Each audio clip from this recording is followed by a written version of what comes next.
تازہ ترین ویڈیوز کے لیے چینل کو سبسکرائب کر کے بیل آئیکن اور آل نوٹیفیکیشن پر کلک کریں تاکہ آپ کو ملے ہر اپڈیٹ سب سے پہلے۔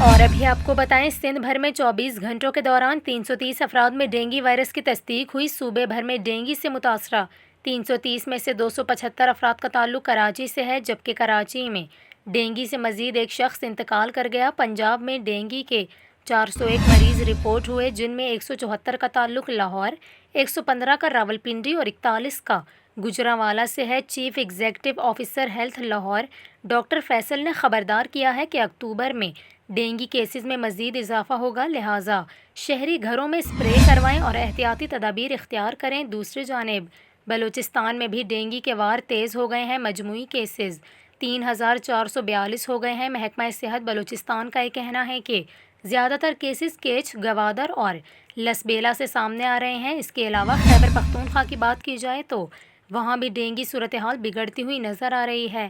محکمہ صحت کی جاری کردہ رپورٹ میں بتایا گیا ہے کہ 24 گھنٹوں کے دوران ڈینگی بخار نے ایک اور شخص کی جان لے لی، جس کے بعد جاں بحق افراد کی تعداد 8 ہو گئی ہے۔